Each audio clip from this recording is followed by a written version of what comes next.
cohabiter avant le mariage, c'est plus bénéfique pour l'homme que pour la femme. Que tu ne le veuilles ou pas. Même si tu t'es rentré avec une motivation à court terme de te marier, l'engouement là va baisser. Mais pourquoi? Si je suis rentré avec cette motivation-là de me marier à court terme, normalement, d'après ce que tu dis, tous les bénéfices que j'ai sont censés justement m'amener encore plus vers le mariage. J'ai déjà tous ces bénéfices-là. Où est l'intérêt de signer? Pour moi, c'est là où le timing est important. Parce que si moi, je décide de cohabiter avec ma fiancée ou ma petite amie, pour moi, je vise le mariage déjà. Dans la réalité des cas, c'est que l'homme, instinctivement, ça ne veut pas dire qu'il ne va pas se marier, mais il perd la motivation du mariage. Il perd la motivation de signer les papiers.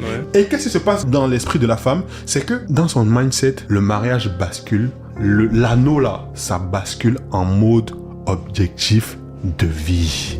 En fait, le mariage devient son objectif. Devenir Madame Rahim devient son objectif.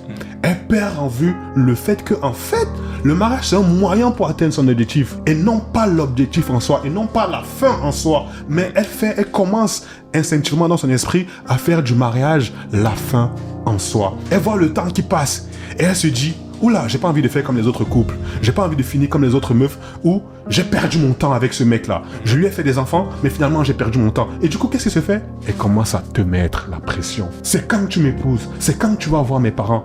Et tu sais ce qui se passe aussi en tant qu'être humain? Dès qu'on commence à te mettre la pression pour quelque chose, même si tu avais envie de faire la chose là, dès qu'on te met la pression, la motivation diminue drastiquement. Il va probablement finir par céder, mais il va rentrer dans une structure où il n'avait plus vraiment envie d'entrer.